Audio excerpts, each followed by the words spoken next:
Hello guys! Yeah! Dahil may nakita nga naman tayo sa Facebook kaya gagayahin natin! Yeah! Ito nga pala ay DIY na eroplano! At ginaya nga din pala ito ni Ka-Dreamer! Kaso hindi niya napalipad ng maayos kaya susubukan natin! Yeah! Kaya naman dali-dali akong pumunta dito sa kasagingan ng aming kapitbahay! Yeah! Para magnakaw ay humingi nga pala ako sa kanila! Yeah! Sabi ko nga pala sa kanila hingi lang ako ng isang dahon dahil gagamitin ko sa Budol Bite! Yeah! Pero hindi nila alam na gagawin ko palang itong eroplano.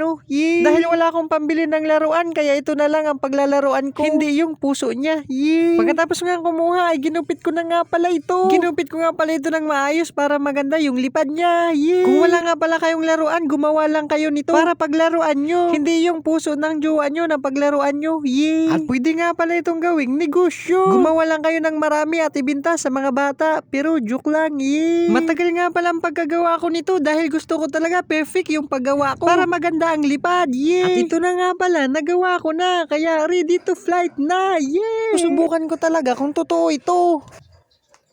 So guys, tingnan nyo, gumawa ako ng DIY na burador na gawa sa dahon ng saging. Dahil susubukan talaga natin yung kung ano yung napanood natin. Another one. So guys, susubukan talaga natin kung ano yung napanood natin. Ito, gumawa ako ng DIY na burador na gawa sa dahon ng saging. Dahil susubukan natin kung ano napanood natin. Dahil wag lang tayo panood ng panood. Kailangan subukan natin kung totoo talaga yun. O ito, gumawa ko. Titignan natin kung ligit talaga yun.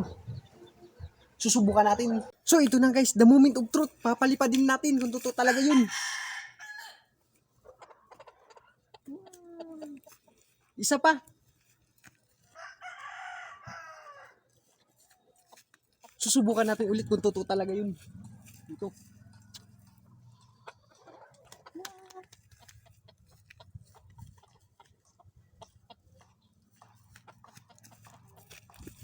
Subukan natin ulit.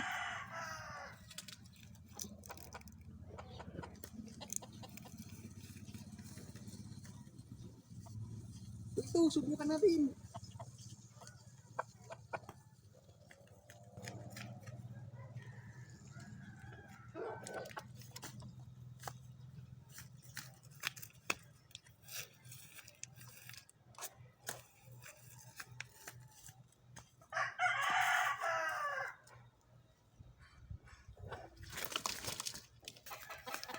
Hahaha, totoo talaga, totoo.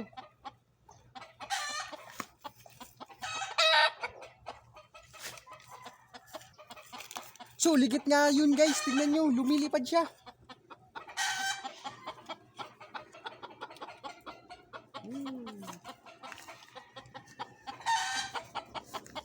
Tingnan nyo, lumilipad siya guys.